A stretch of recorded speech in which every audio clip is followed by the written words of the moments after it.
Good evening. It's another wonderful Sunday. Welcome to Iron Port here on Metropolitan Television. Iron Port is proudly brought to you by the Ghana Ports and Harbours Authority, Ghana Revenue Authority, Goil Company Limited, Serene Insurance, and Ghana Link Network Services, the implementers of the integrated customs management system at our ports. We're also streaming live on our social media handles on Facebook. You can catch us live on Iron Port Ghana. Iron Port Ghana, that's YouTube. On Facebook, we are at Ghana Ports and Harbours Authority, GPHA Ghana. Ghana Ports and Harbours Authority, GPHA Ghana. Now, our media partner on this journey of a lifetime is the Business and Financial Times, the BNFT. If you want to have a grasp of all that transpired in the show tonight, make a date and grab the Thursday edition of the BNFT. And you'll be able to see all that transpired here on the show tonight.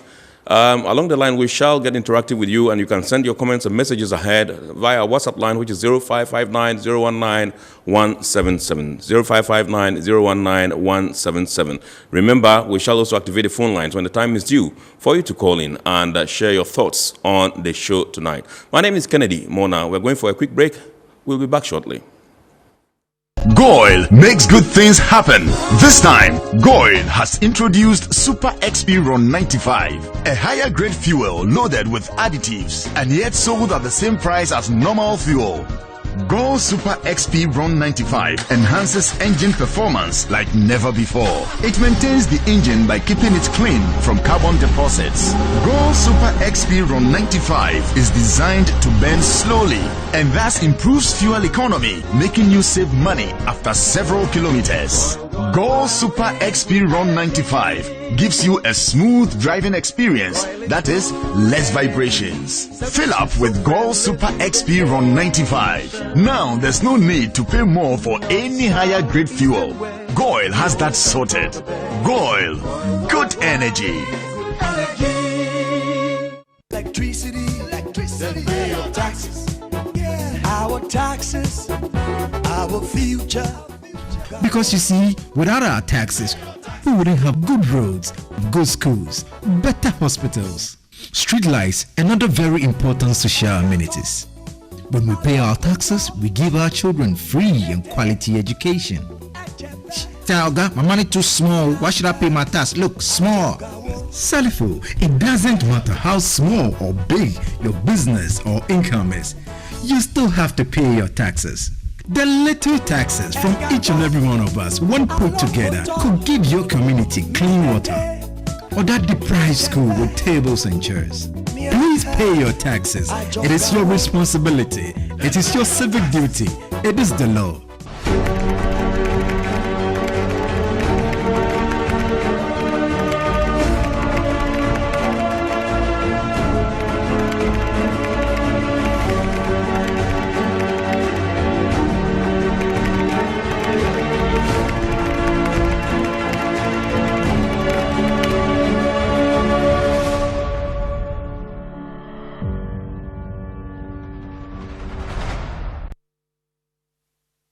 Impressive factory.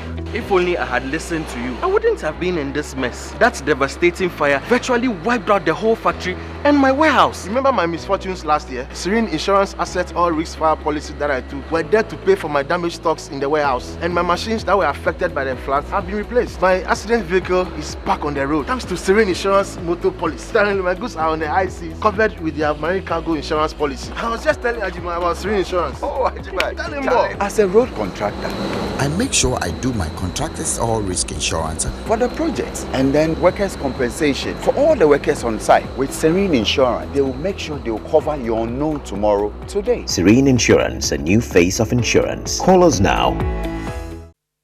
Now time for us to take a look at some of the stories happening in the port and maritime industry. This took place in the course of the week, and the reconstituted board of the Ghana Ports and Harbours Authority paid a working visit to the authority. They also took a tour of the port of Tema, plus the fact that the management of Ghana Ports and Harbours Authority also undertook the 2021 Strategic Management Summit in the course of the week. Let's take a look at these stories.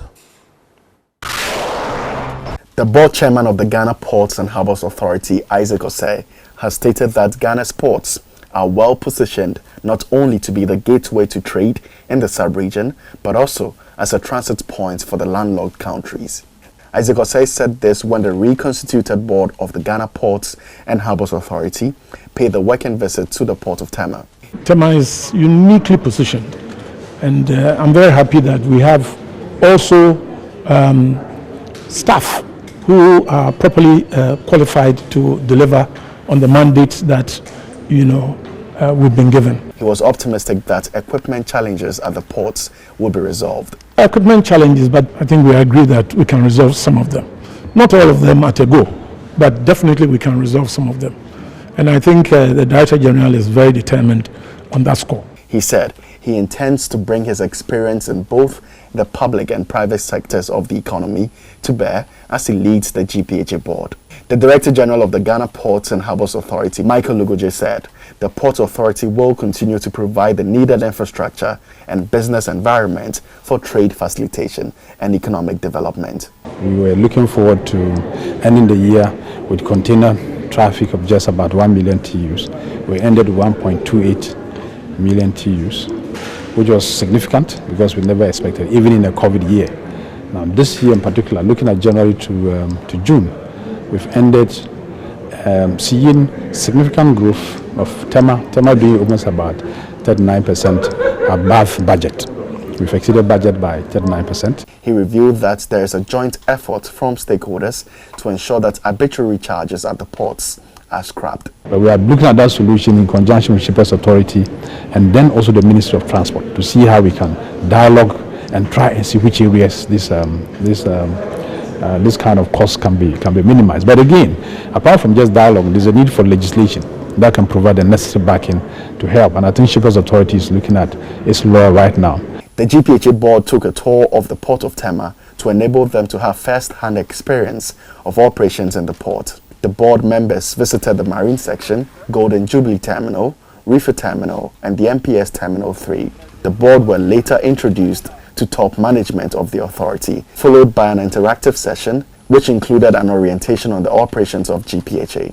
The presentations included an overview of the Port Authority, the status of the authority's finances, and updates on projects capturing old and new projects spanning Tema, Takrade, and Keta.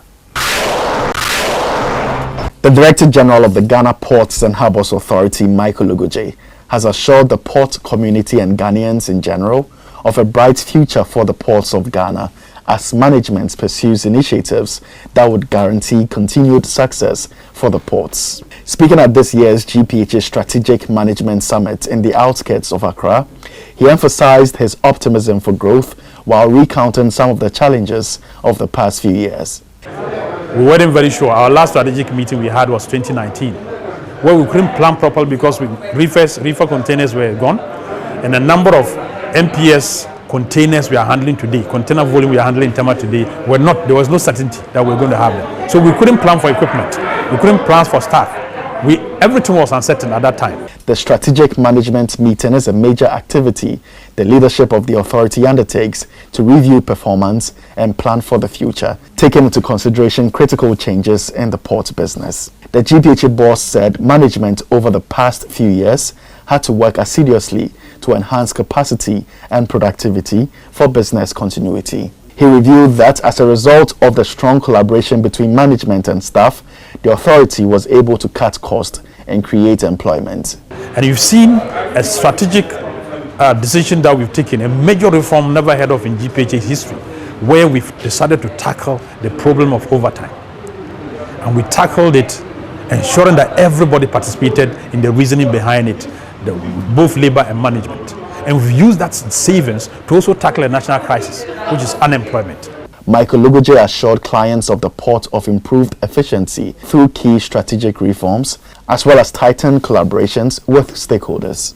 We heard about the issue about scheduling. While reefer clearing agents only come in the evenings. So there is scheduling that is going to be done. But that scheduling is not going to be dictated by Tema Port to the freight forwarders. They are going to be engaged before the scheduling will be done, so that you know that you must come in the morning, you must come in the afternoon, you must come in the evening. By so doing, you are part of the decision making, and then you go by it, and then there won't be this crumbling in the evenings where, people keep complaining, we are there, you cannot serve us and all that.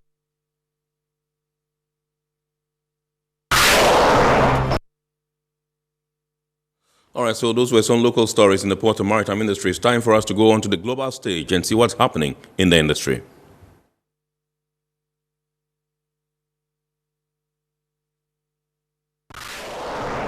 Just over a week after announcing that it would begin a rolling job action across Australia's ports, the Maritime Union of Australia agreed to suspend the action at the Port of Melbourne. The decision to stop the strike came after as many as a third of the workers at one of the port's terminals were forced into isolation due to 2 cases of COVID-19. Sales of tankers for demolition reached a 39-month high during September, yet with the sector notorious for holding on to tonnage and oil prices on the rise, the long-expected rebalancing of supply and demand among the tanker operations appears still to be delayed. Industry trade group BIMCO reports that a total of 1.9 million deadweight tonnage of capacity was removed in September from the tanker sector. This compares with sales of just a total of 2.2 million deadweight tonnage of capacity scrapped in the prior 8 months of 2021. Diamond Group has completed construction and sea trials on the first of a new generation crude transfer vessel, and it is preparing to undergo final outfitting before it undertakes proof of concept trials in the North Sea. The vessel combines features of speed and larger passenger capacity, along with elements to enhance comfort, which Diamond says creates a compelling new business case for both the oil and gas sector and the emerging offshore wind industry. It's time for the Goil TV Market, and this week's edition of the Goil TV Market comes to you from the Sunyani Market. Remember, the Goil TV Market is all about showcasing the services and products of one of our lead sponsors, Goil Company Limited. Goil, in the service of the nation.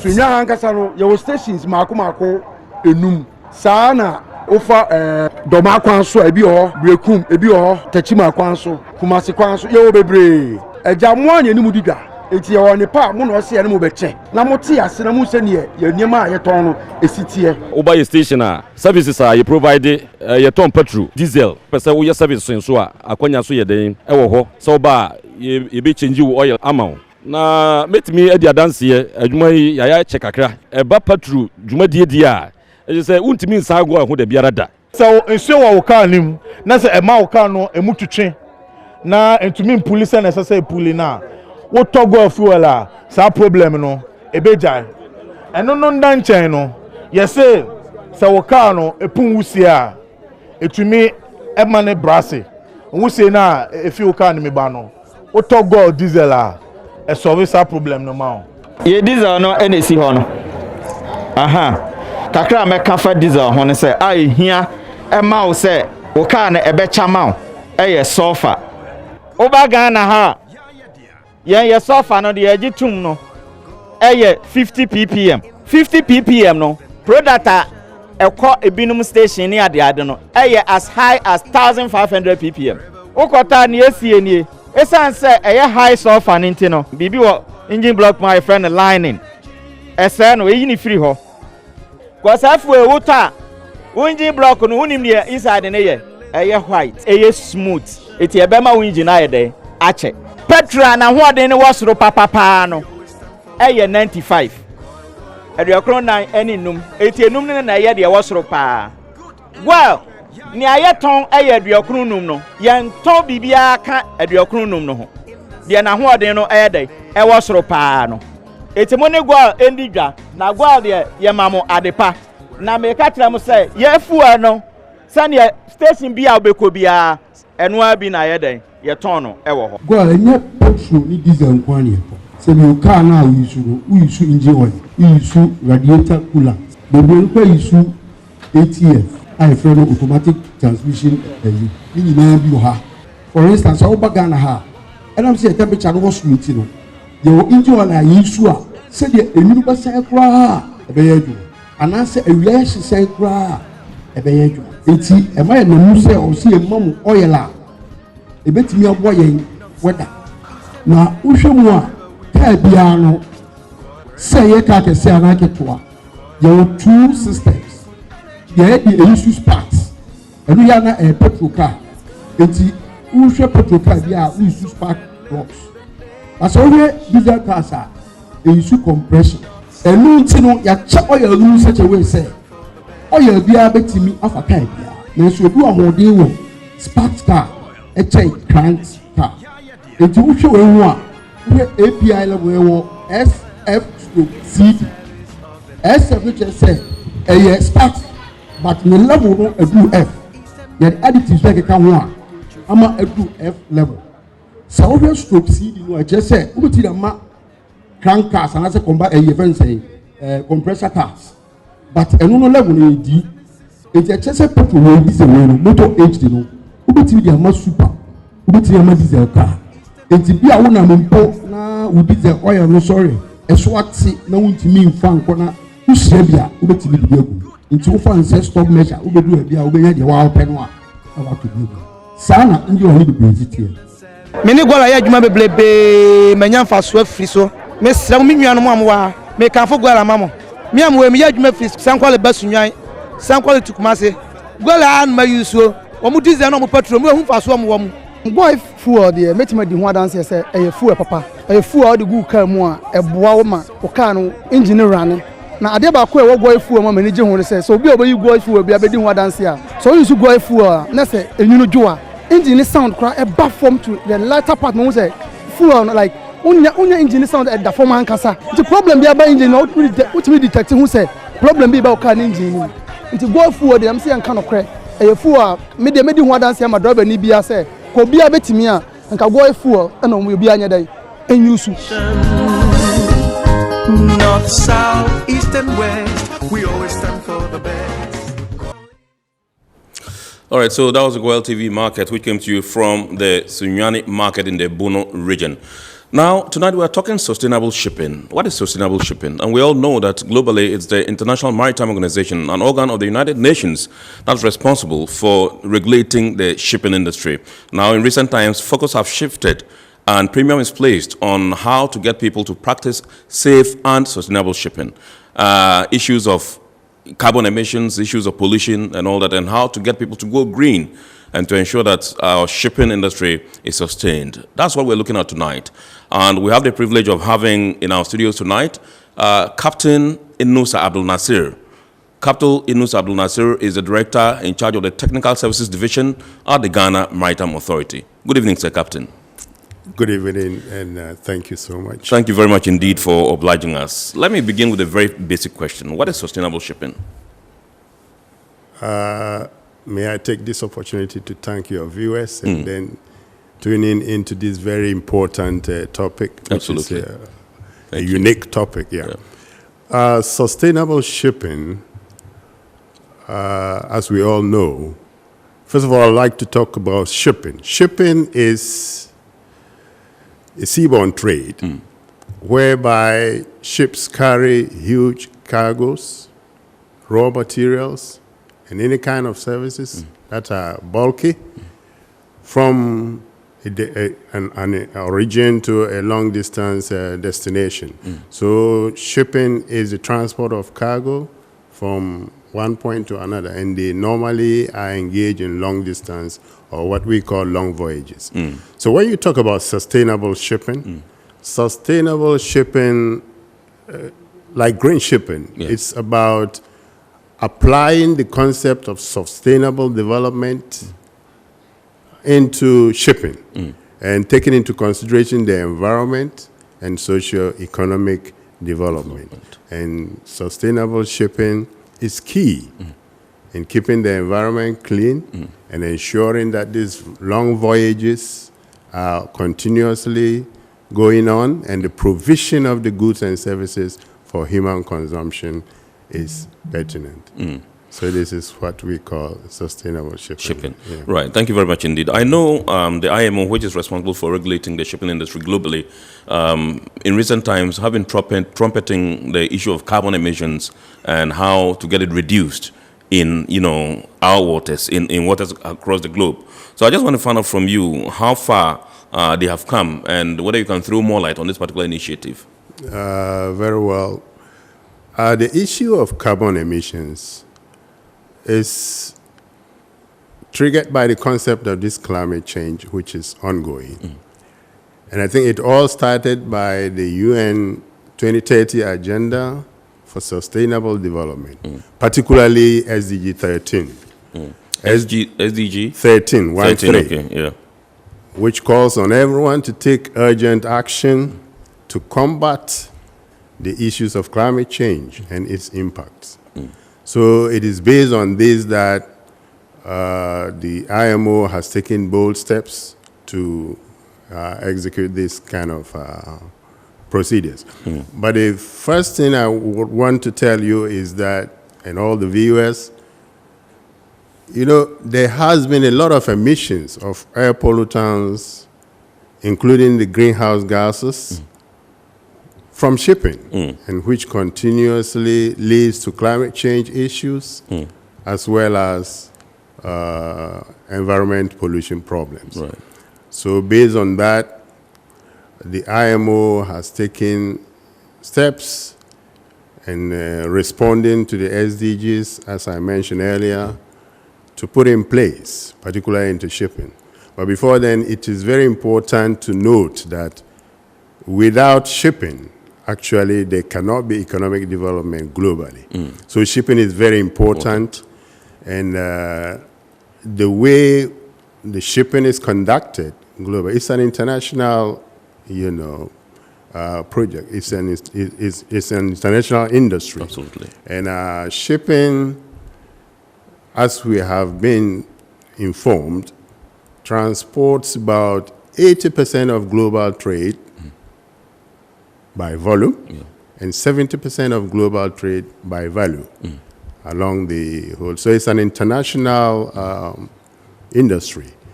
And I would like to say that every person on earth depends on shipping in some way, and making shipping indispensable. Shipping is international. So before any regulations can be applied, it must be adopted globally and then implemented globally or universally. So that is the main purpose or responsibility of the International Maritime Organization. And as you said, the International Maritime Organization, it is a UN specialized agency, as most of us will know. And it is responsible for the safety and security of shipping, as well as the protection of the environmental, marine and atmospheric pollution from ships. So that is the main job of the International Maritime Organization. But it's also to create legal frameworks or regulatory frameworks for shipping, which I said is international. Yes. And this regulatory framework must be effective and fair, must be agreed by all member states, and then implemented globally for smooth processes in shipping. Right. So with this in mind, the International Maritime Organization, taking into consideration that the exhaust being emitted into the atmosphere, shipping takes about 90% of the transport sector emissions into the atmosphere.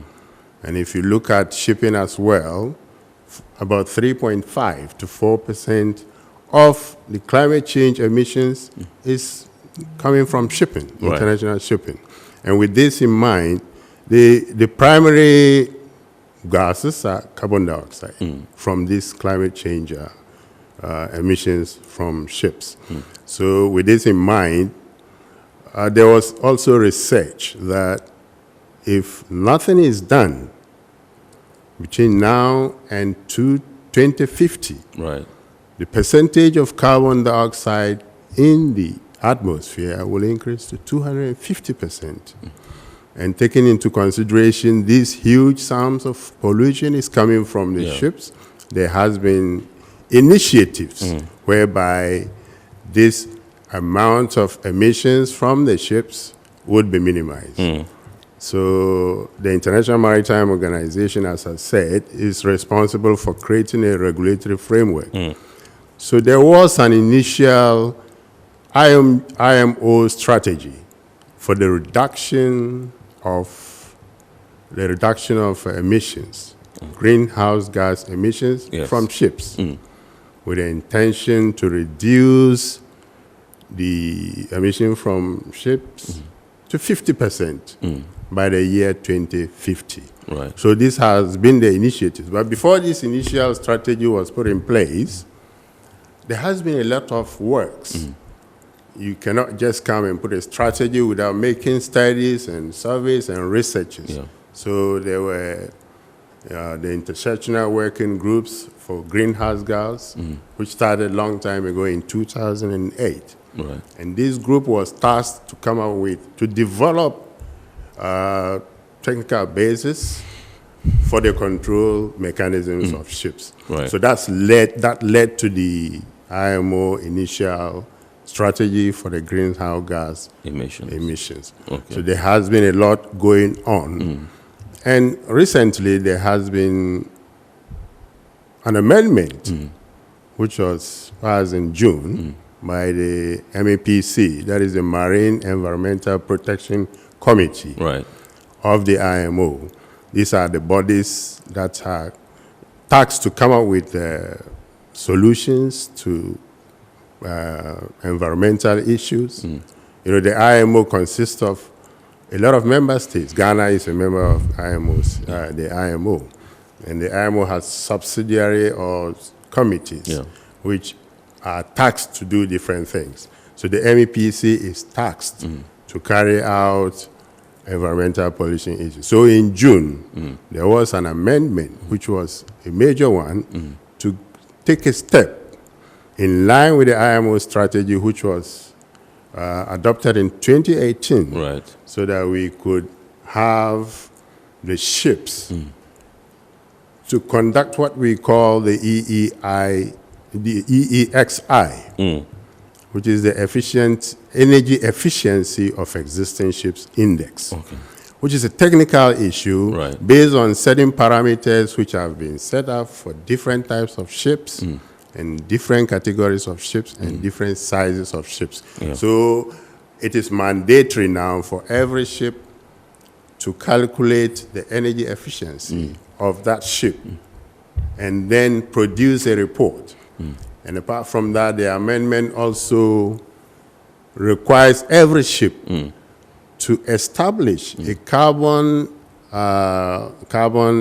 identification index, carbon indication index of every ship. You know, these ships, they have huge engines, and it is these ships that burn this to bring out these emissions into the atmosphere.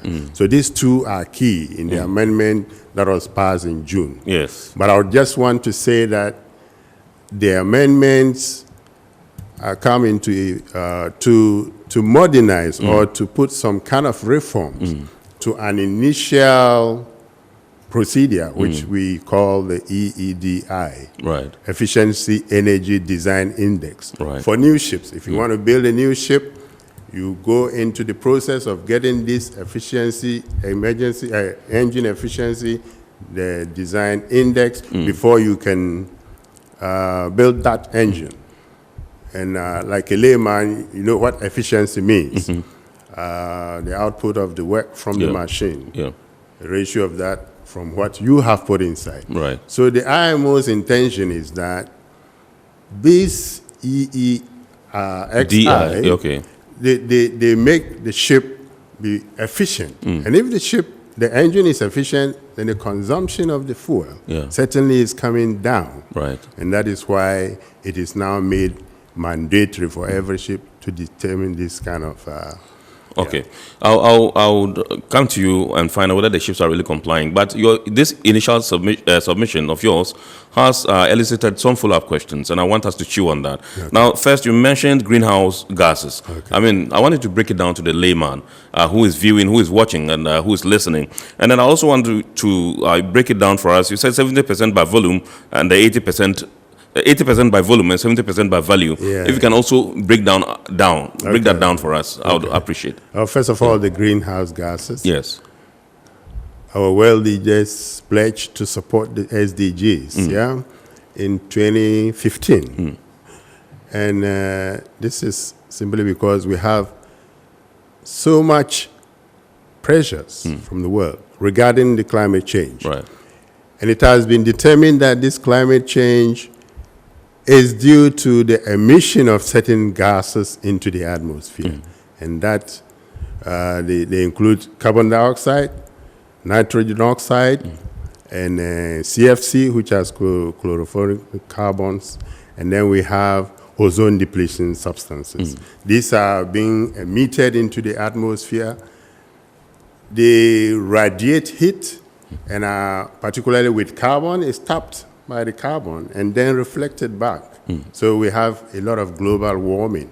And it's not only global warming that is associated with the climate change.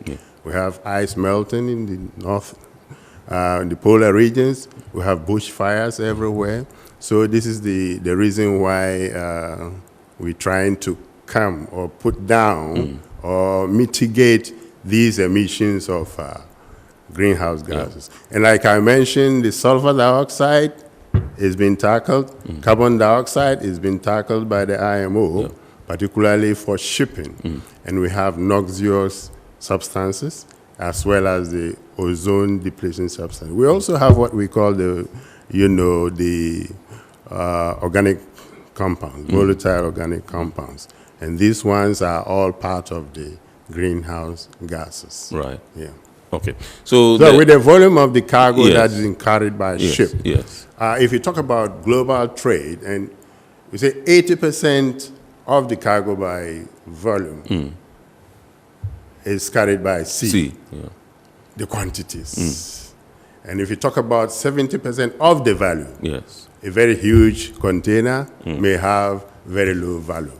So in volumes for value and in volumes for the quantities, that is the 80 and 70. All right. 70 by volume, which means the quantity. Okay. 70 by value. Value, yeah, sure. All right. Again, you mentioned 250% carbon dioxide. And what does this mean for both human and aquatic life? Really? Carbon dioxide emission, as I said, particularly CO2, is a major greenhouse gas that causes this climate change. And increasing from what we have now and crying about, everybody crying, and so many Paris agreements and everything. And now increasing this quantity to 250%. I think the whole world will come to a stop. So it's going to be disastrous. In 2050, if nothing is done, the percentage of carbon in the atmosphere, if we say it's 100% now and we are crying, it's going to increase to 250%. That'll be terrible. And as I mentioned, ships alone constitute or take 90% of exhaust gas emissions. So if we are able to do something with the ships from this kind of emission to bring it down, I think it will be a very good achievement. And that's why IMO, the strategy adopted in 2018, is to reduce the volume of cargo emitted by ships 50% by 2050, particularly carbon dioxide. All right. Okay, so you mentioned that the IMO has made it compulsory for ships to comply with the EEXI and the EEDI. Yes. Are the ships complying? It was passed in June. And the June 2021? June 2021 by MEPC. And the enforcement date is November 1, 2022 for the EEXI and the CII. Okay, so from now to 2022, November 1, ships are to prepare towards, and we need to take pragmatic measures to comply with that. So it's not yet enforced, but you need to prepare and then get towards that. And let me just mention that this is a step, a giant step to try to reduce the carbon emission into the atmosphere. But if after 2026, the IMO has put in a clause in the amendment to review the implementation of that amendment to see whether it is achieving what it's actually being planned for. But if there is no achievement, then there will be the room for adoption or further development. And there is also a clause to review the impact on states, countries, to see particularly the developing countries and the LCDs and the SIDS, to see whether it is affecting them negatively or there could be even a stricter measure. So it's still not in force. Right. So with efforts to get these ships to comply with this particular directive by the IMO, what does that translate to shipping? Does it mean increased cost in running these vessels? There are some... In their quest to comply with the directive, The compliance, for instance, for the EEXI, Energy Efficiency of Existing Ships Index, is for only ships of 400 gross tonnage and above, not every ship.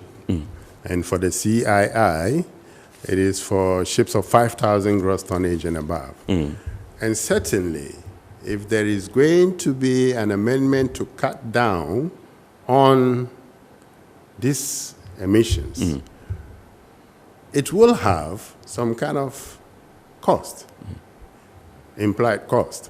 And but I believe that in the long run, if your ship engine is efficient, you would even gain more economically. Right. So long as you initially have to do certain calculations and modify your engines, that will come with a cost. But if you continue with that, efficiency is what every person is looking for, particularly in the industry. If your engines are efficient in the maritime industry, you come out with economic gains, certainly. That is, you put in low fuel, it combusts, and then you get efficient result. Right. You can even run more speed with an efficient engine. Okay. So, Captain, I know that in 2019, the IMO sought to implement this particular policy where ships were made to implement a sulfur cap of 0.50%. How far has it come with this initiative? Well, with 0.5% MM means mass by mass, of the sulfur content in the heavy fuel oil of ships. It came in 1st January 2020 was the date of enforcement. But actually this started long time ago in 2016 where studies were done on human life, the impact of sulfur dioxide on human life, and it was disastrous. The results of the study show that if nothing is done, from 2020 to 2050, they estimated about 570,000 premature deaths because of the effect of sulfur on human health. So that was how come there were deliberations and studies, and then we came up with the 0.5 content of sulfur in heavy fuel oil for ships. And it's been implemented. And there has been compliance in this aspect. So it is a very good initiative. And we thought that a lot of things in the shipping industry will come to a standstill, but we thank God that things went on well. And I believe this new initiative of the EEXI will also follow the same procedure, and it will be okay. And to talk about the sulfur, well, we all know the essence of the effects of sulfur dioxide on human life and the acid rain and the environment. It has, according to the medical research, it gives lung cancer and some heart diseases because some particles in particle matters from the exhaust of ship engines, when you breathe in through, then you have some lung issues. Then acid rain and so many other implications.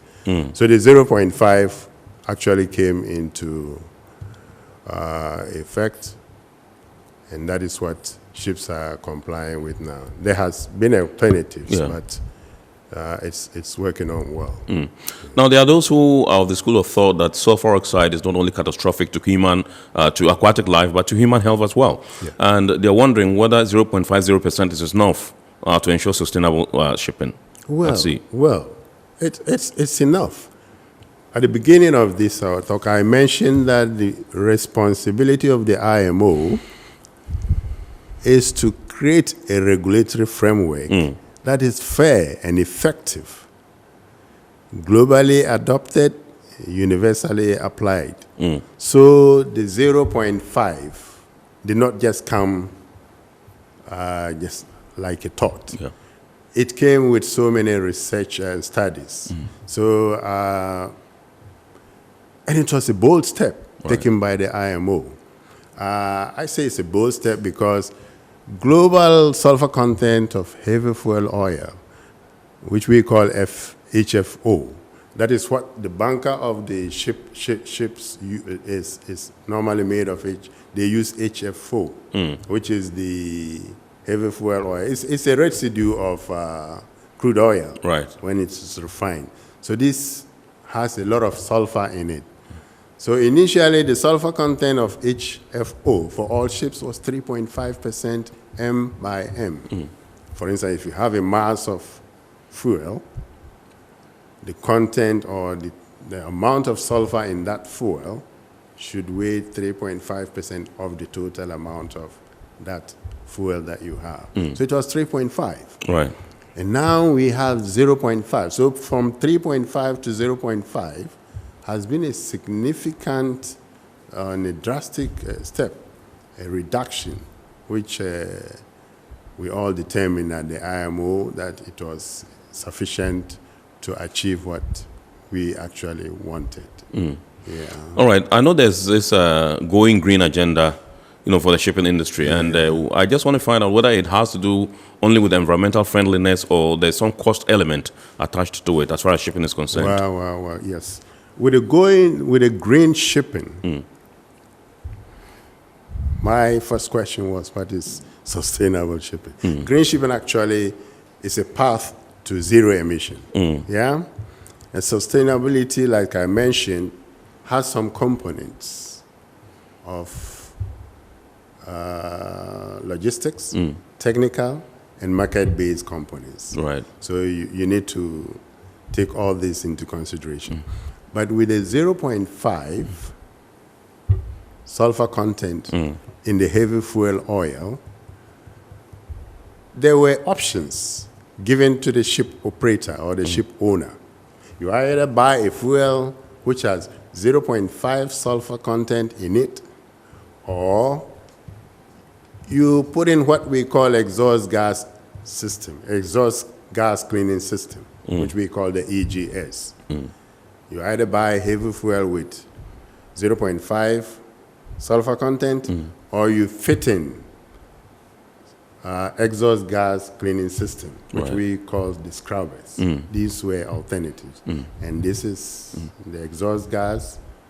It's in the MARPOL Convention, Regulation 4.1 or so. And the other one was to use LNG, liquefied nitrogen gas, which is in the infant stages now, because we don't have even bunkers for that. And it needs a lot of modification of the engine before you can use LNG to propel your engines. So with a heavy fuel, if you buy fuel with 0.5, it's very expensive.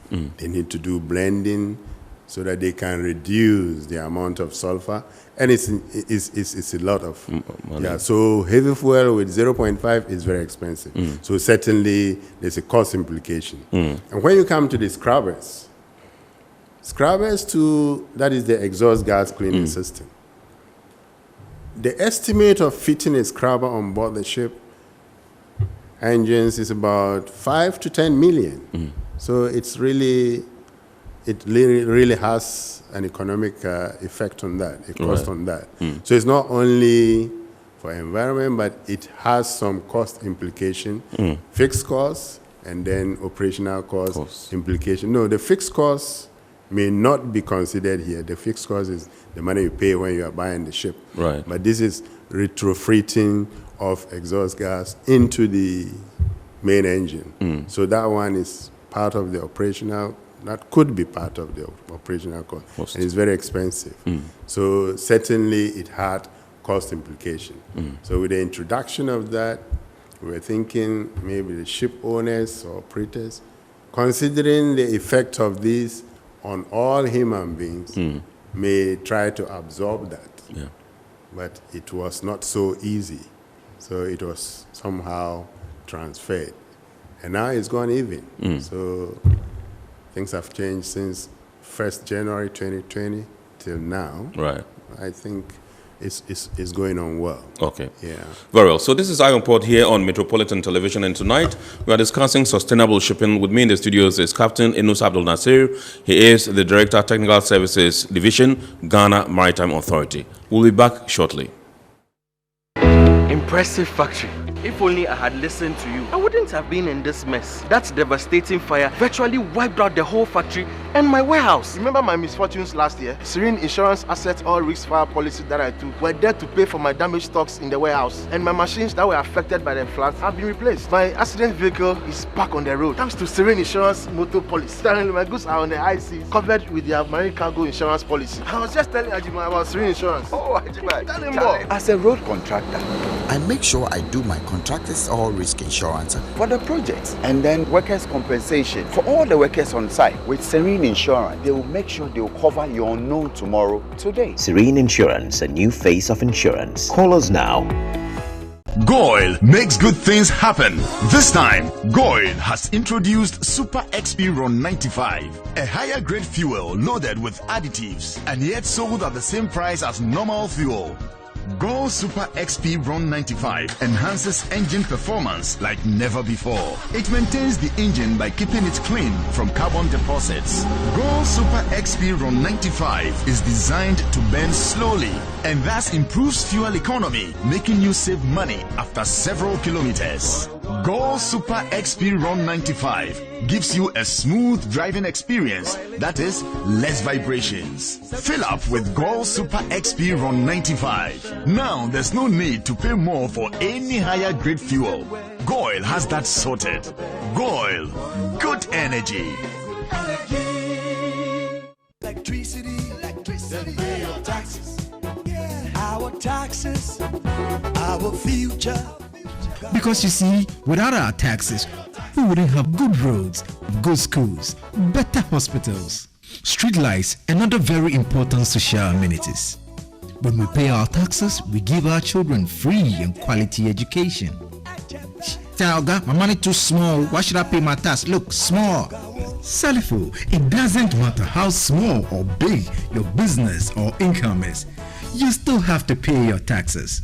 The little taxes from each and every one of us, when put together, could give your community clean water or that deprived school with tables and chairs. Please pay your taxes. It is your responsibility. It is your civic duty.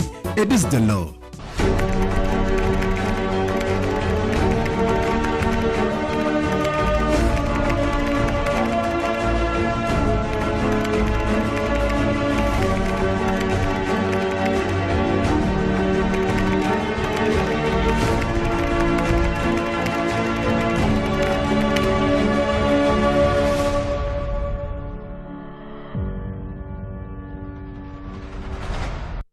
All right, so you're welcome back. I will move straight once again to Captain Inus Abdul Nasir. Like I said, he's the Director, Technical Services Division, Ghana Maritime Authority. And tonight we are discussing sustainable shipping. And we are placing premium and emphasis on carbon emissions. And we're talking about pollution. And we're talking about how we can all help to ensure clean and sustainable shipping. And I just want to find out from you, Captain, whether you mentioned some of the measures that the IMO has taken and ensuring that people, or directing that people should enforce these laws, ships should adhere to some of these regulations and laws. I want to find out whether we have been able to localize, or so to speak, domesticate these directives in Ghana. And what role does the IMO have, does the Ghana Maritime Authority have to play in all of this? And whether we are also implementing the sulfur cap, as it were, of 0.50. Yeah, very well, and thank you so much for that question. With the amendments and new regulations, particularly the sulfur cap that came 1 January 2020, the responsibility was on national administrations of parties or of states who are parties to the MARPOL and X6. Strange enough, we've been talking about all this, but we did not talk about MARPOL. MARPOL is the main convention, international convention for the prevention of maritime pollution from ships, maritime and atmospheric pollution from ships. So if you are a party to MARPOL, particularly Annex 6, then your administration is responsible to implement all the regulation, the provisions of the regulation. And I would want to say that the Ghana Maritime Authority is the national maritime authority here in Ghana, and we completely, or to a larger extent, replicate the functions of the IMO. IMO is international, and Ghana Maritime Authority is the local one. So if you have a convention, then the provisions of the convention, if you ratify that convention, then you domesticate it and then you implement it. So compliance, enforcement, and monitoring of all IMO regulations is the responsibility of the Ghana Maritime Authority. And with the sulfur cap, as you said, before it came into being, there has been a lot of sensitization, seminars with the Ghana Shippers, stakeholders, Ghana Shippers Authority, and then we implemented it. So we are carrying it out, and it's a priority to Ghana Maritime Authority. We do that through what we call port state control. Port state control and flag state implementation. So the port state control, we ensure that every ship coming into the country, into our ports, comply with the international conventions that are related to that type of ship. Okay, so we carry out port state control. And for the sulfur cap, we've done a lot. The main action points when port state control is you go on the ship to ensure that they comply. So with the sulfur cap, as you mentioned, we go on board, our inspectors go on board, and there are two key things that they need to check. What we call the bunker delivery note. It shows where you get a bunker. Bunker is the fuel that the ship burns. Just like the car burning petrol. The ship burns heavy fuel or diesel, or we call it bunker. So a bunker delivery note will show the quantity of the fuel you received, where you got it, the quantity or the composition of the sulfur content in that, and so many other requirements as stipulated in the provisions of the convention. So you check that. And this is what you need to find out whether the ship is compliant with this. The second aspect is what we call sampling. The bunker sample, we have the bunker sample which every master or chief engineer must take, and then it's sealed and labeled. So you can test this to find out the sulfur content in that particular bunker that you received, in that sample. And because of this, the Ghana Maritime Authority has purchased equipment so that you can easily test the samples to determine the quantity of sulfur in that heavy oil. And I would like to say that initially I mentioned about alternatives. Either you buy fuel with 0.5 mass of sulfur quantity, or you continue with the old type with the excessive amount of sulfur, but you have an exhaust gas cleaning system. It's a system that when you burn it, treats it, and the exhaust comes out with less sulfur dioxide. So you can use that. So recently, we found out about some kind of misoperations where you have the exhaust gas cleaning system operating on what we call open loop in the port. Yeah. It's a system that when you are burning the heavy fuel with high quantity of sulfur, the machine will treat it, and the exhaust is coming out with less sulfur. But with open, this system pumps the residues into the water. Right. And this is not a very good thing to do in the port. You can do it at open sea where we have the concentration will be low. Yeah. So we issued a maritime circular, and it was in the international news that Ghana is banning open loop scrubber system in the ports. Right. So it was a very good step that we took. And ship owners and operators coming into the ports of Ghana, they take this into consideration, and it's been observed. So these are some of the things that we do. And it is actually effective. And we continue to do that. And we don't only go on the ships to check for sulfur count. Yes. We conduct inspections, as I said, to ensure that this ship coming into our port complies with the provisions of all the IMO conventions. Yeah. Right. So have you taken time to measure our level of success as far as our quest to implement these directives are concerned? How successful have we been?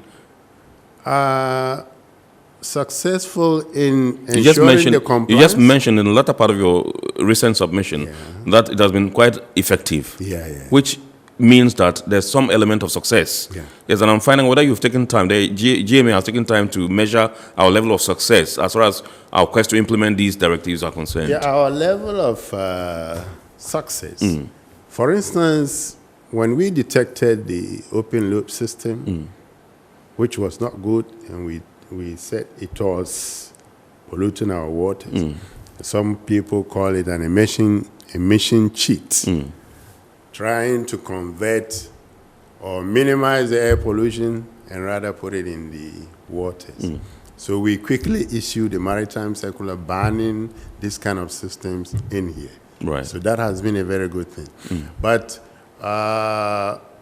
as we go on to do these checks, like measuring the quantity of sulfur content in the fuel oil, we haven't got so much discrepancies. So we believe that it's going on well. And if a ship is having that, she might not even come in here. So I think that is why I say it has been effective. Right. Okay, so I know that 2019-2020 was a brutal year for the maritime industry, for the shipping industry globally.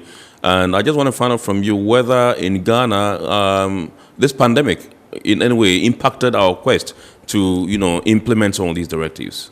Pandemic? Yes. The COVID? Yes. Okay, yes. To some extent, yes, but not to a very large extent. Globally, seafarers and port operators and, our inspectors were designated as essential workers.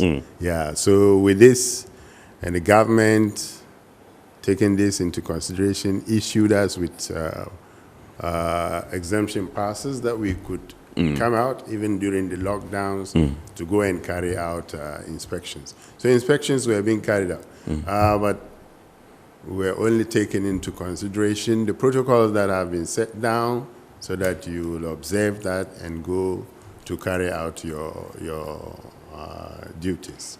So we were carrying out with the collaboration of the Ghana Ports and Harbors authorities, particularly with the crew changes. We did a lot of crew changes with the Ghana Ports and Harbors authorities.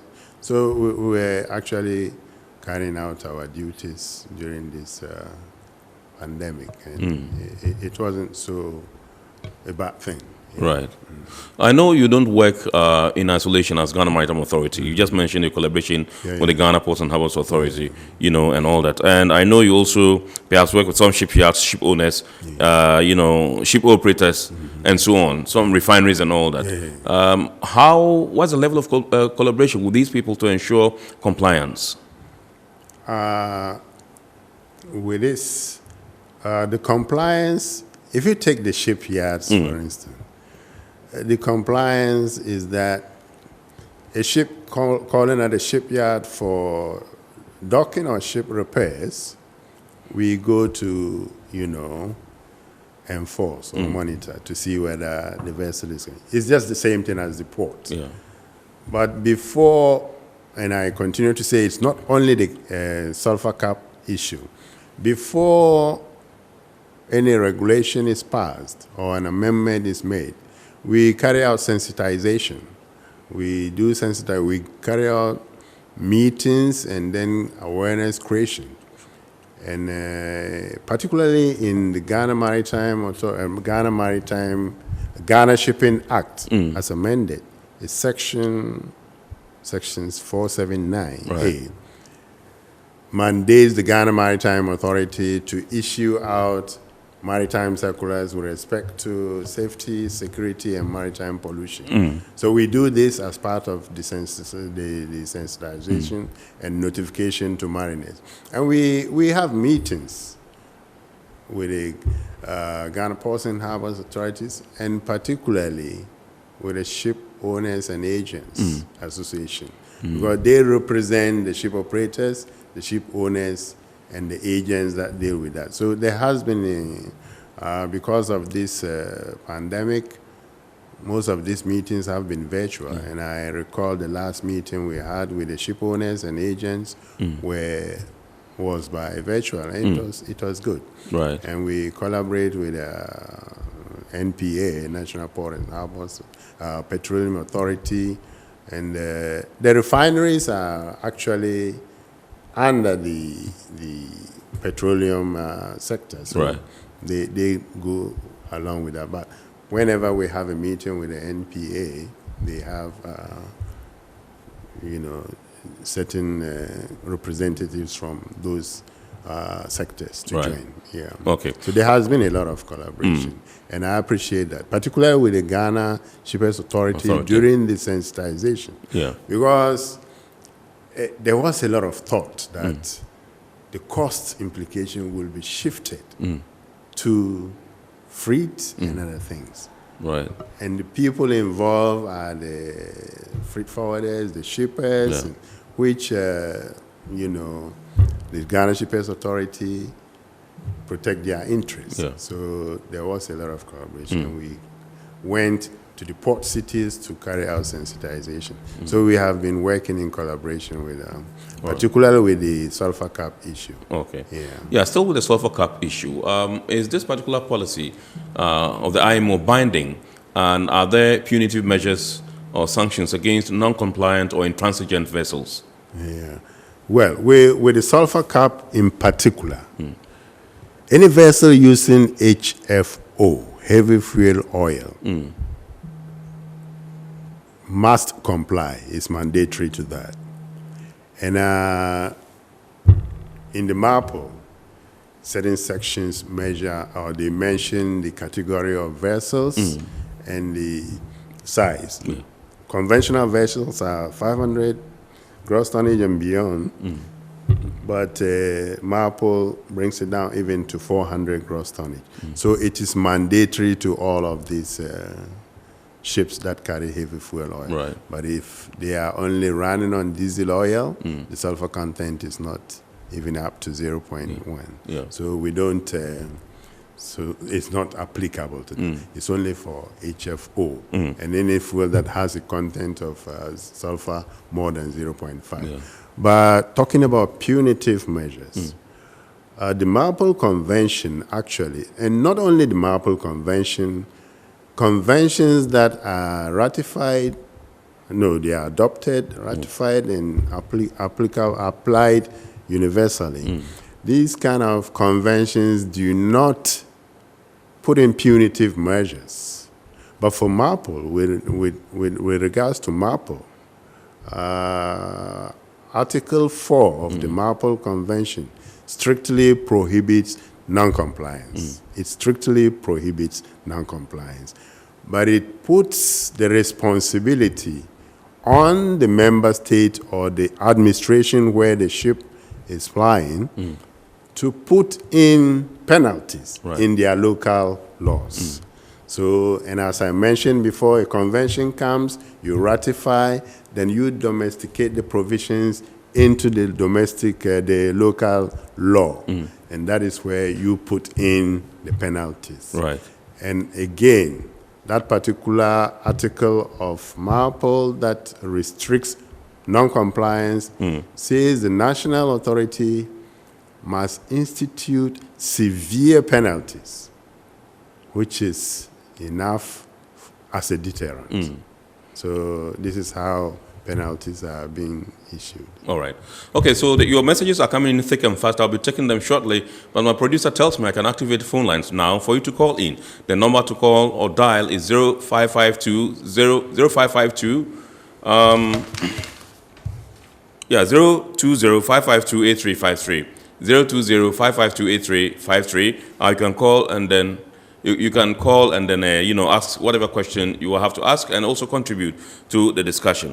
I'll be taking the messages shortly, but let me come to you, Captain. You mentioned your collaboration with the NPA, that's the National Petroleum Authority, when it comes to fuels. And I just want to find out from you whether Ghana's petroleum industry has demonstrated some level of capacity to be able to produce or to supply, as it were, compliant fuels to vessels that call the country.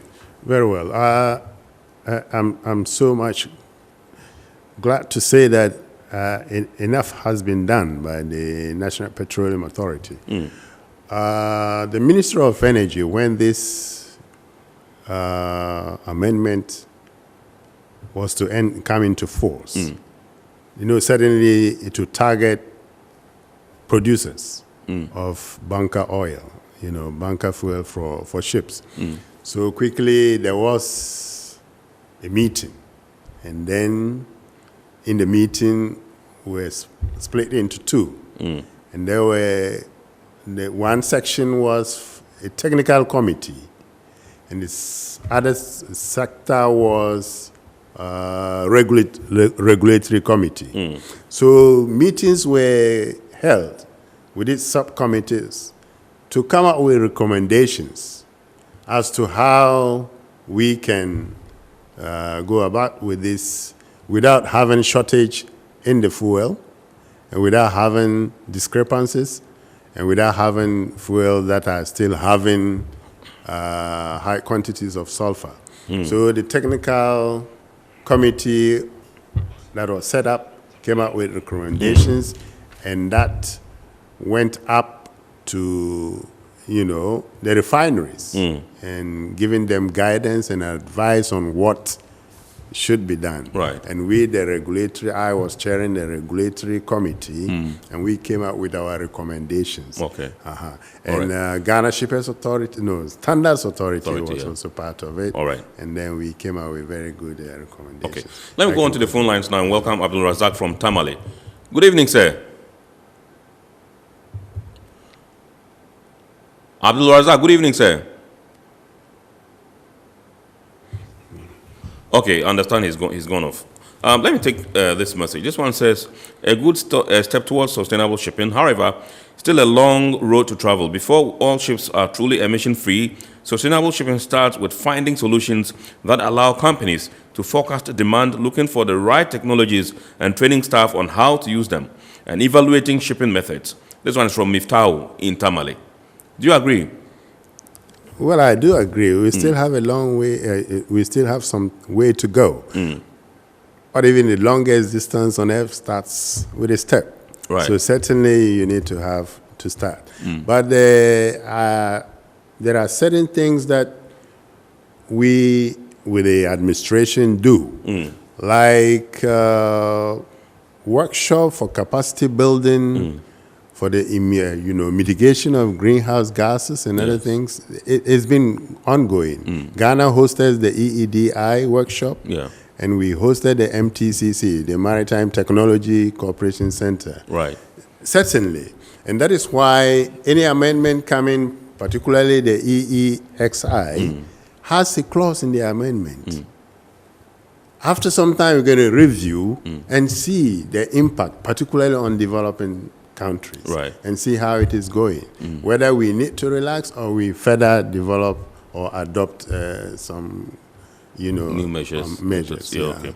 Right. This one says, what amount of sulfur content is considered acceptable in diesel?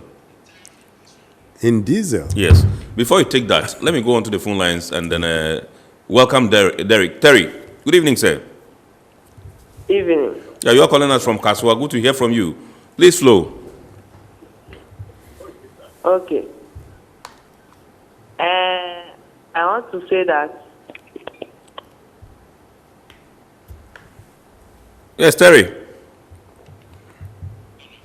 Oh, I think we're having challenges with it. I understand he's also gone off. He couldn't stand. So let's take a look at that particular one. Yeah. This one says, what amount of sulfur content is considered acceptable in diesel? Well, whether it is in diesel, excuse me to say, or even in water, it must be 0.5. Okay. Yes, it must be 0.5. But we have some areas we call SECAs, sulfur emission control areas, which is 0.1.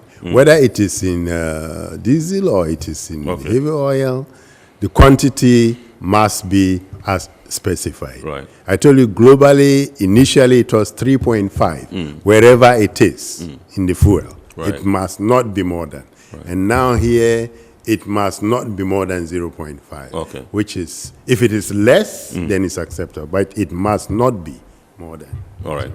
This one says, good evening. Can you find out from Captain Inusa what are Ghana's efforts to leverage LNG, as it seems that's the direction globally? Very well. With LNG, as I mentioned earlier in the submission, it's still in the infant state. Right. Yeah. And it actually involves complete modification of the engine. I've been privileged to sail on vessels in the States that have LNG, right, just to see how it operates. And they are beautiful, but it's very expensive. Right. And some of the recommendations that were given during the subcommittees that we formed for the petroleum industry was to try and see how we could get this LNG. It's still in the infant state. And actually, it's complex. But with time and hope, right, our refineries and other things will look into that and give us the LNG as a bunker. Right. Yeah. Okay, so this one says, what happens to non-compliant vessels during port state control? Non-compliant vessels, we have punitive actions, as I said. And as I said, it's not only the sulfur cap that we are looking out for, non-compliance. In any convention that the ship is supposed to comply with. With port state control, it is not for the authority to charge. You put a ship right, the best thing you can do to that is to, if it is a detainable non-compliant, you keep the ship till they rectify that. That is port state control. You don't charge. But if you are going back to see whether this thing has been done, that is where you can institute a charge. Right. But for pollution, we at the administration, we don't determine this as port state control, but MARPOL violation. And as I mentioned, that Article 4 of MARPOL says the administrations should institute or shall institute penalties that are severe to discourage. So we have penalties that we give in MARPOL violations, right, but not port state control. Yeah. All right. This one says, hello, I am Port. My name is Isaac from Sawam. Thank you for the educative program. Kindly ask your guest if there are punitive measures to vessels who do not comply with the IMO's sustainable shipping measures. I think you've dealt with that, but maybe for his sake, you would want to go over it again. Okay.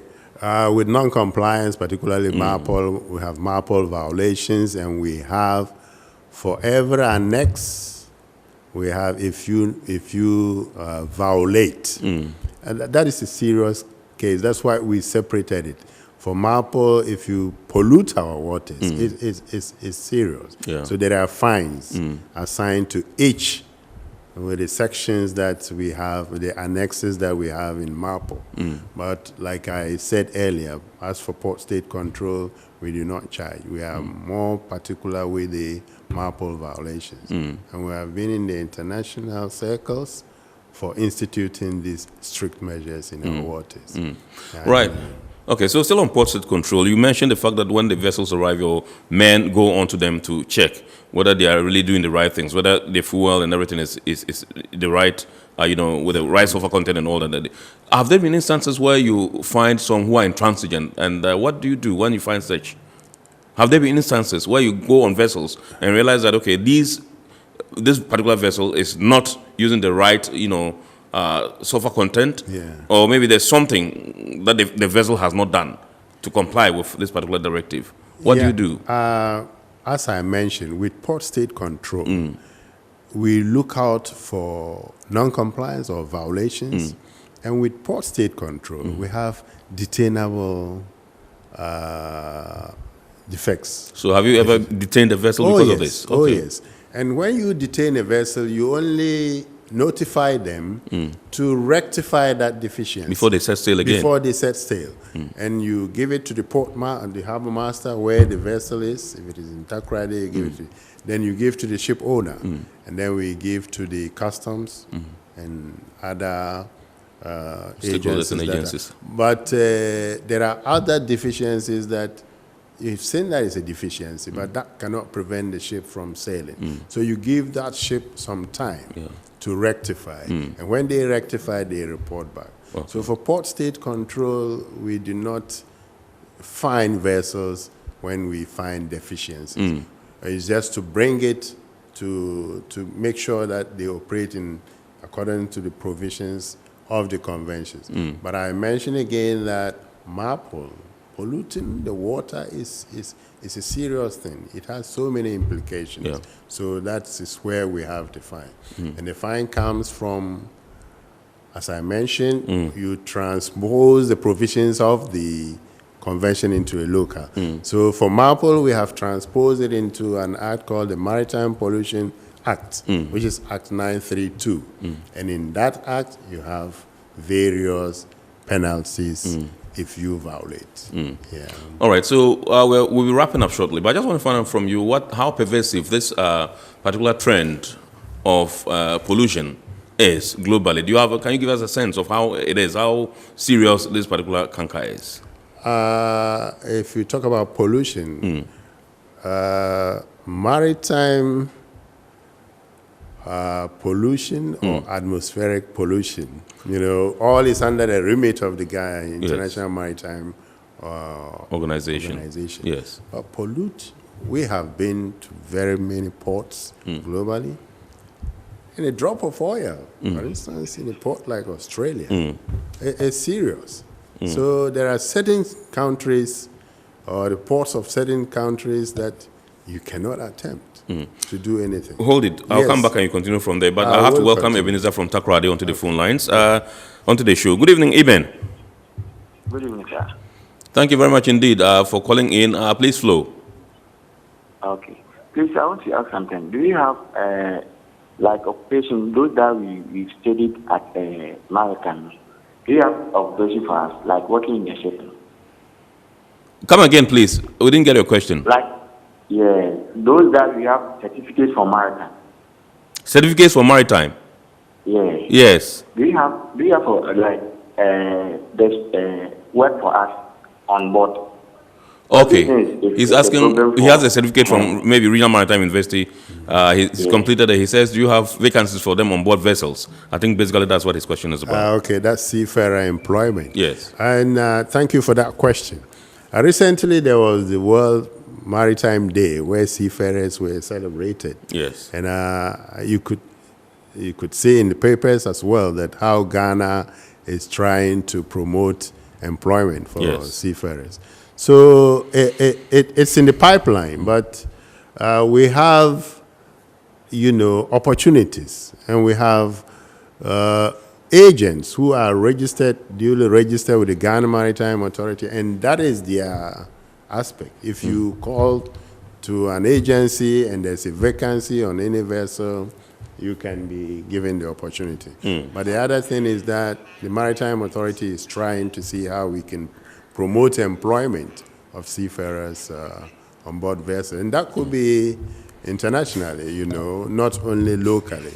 So there are MOUs that you sign with other countries, and we had a strategic sector cooperation with Denmark. Right. And that something like that started before, but it hasn't materialized yet. So the authority is working for that. And it depends on what certificate you have. So there are categories of certificates. Certificate of competency or just mandatory, certificate for life-saving. So when you get to the right agent who gives contract for people on board ships, you can find out whether there's an opportunity. All right, so what's your assessment of our performance as an industry in Ghana? Better still, how would you rate our industry in terms of performance? Our industry, talking about the maritime industry, we are doing very well.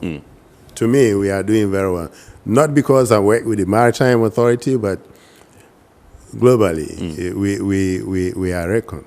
Because I remember we had a problem with registration of a vessel, you know. If you want to register a vessel to fly your flag, you need to go into what we call initial survey to see to it that that vessel is really capable, like roadworthy. See whether she's seaworthy before you can accept her.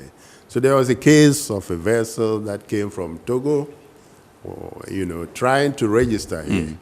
And we went into the surveys, and the owner said, no, I better go back to Togo. These things are not checked there, so he said he will go back there. He even made a remark which I was very surprised. He said, you think you are an European port? So we actually play to the rules. We go by the provisions of the conventions, and we have been recognized. That is why when we put in a circular, it's always in the international maritime circles. Right. Yeah. Okay.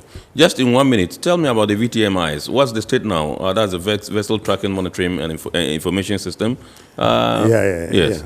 Just briefly, in 1 minute. And in 1 minute, VTMIs is an extensive, coverage system. You cannot use 1 minute to talk about VTMIs, but it is a system that detects operations on the sea. Before VTMIs, we were blind. We call that sea blindness. You don't see anything. But with the VTMIs, you sit in the control room, which is in whatever is happening. You see whatever is happening in the, and we have remote sensitized covering the entire coast of Ghana, from Keta to Hafasini. So we can see and up to 200 nautical miles. Right. But it's very expensive. Absolutely. And actually, we have problems with it, and it is undergoing maintenance now. But it's a very good system. Absolutely. Yeah. Thank you very much indeed. Captain Inusa Abdul Nasser is the Director, Technical Services Division, Ghana Maritime Authority. And tonight we've been discussing sustainable shipping, carbon emissions, pollution, how to ensure safe, green, and sustainable shipping globally, and what Ghana has done so far in its quest to implement IMO directives that are geared towards ensuring safe and sustainable shipping. God willing, next week we shall come your way again with another edition of Iron Port. Remember, the abridged version of the show is aired on Ghana Television every Wednesday at 8:30 p.m. Thanks to our sponsors, Ghana Ports and Harbours Authority, Goyle Company Limited, Serene Insurance. We also have Ghana Link Network Services, the operators of the Integrated Customs Management System. My name is Kennedy Mona. Thank you very much indeed, Captain, for showing up. We're grateful to you, and God willing, next week we will see you. Have a super week ahead.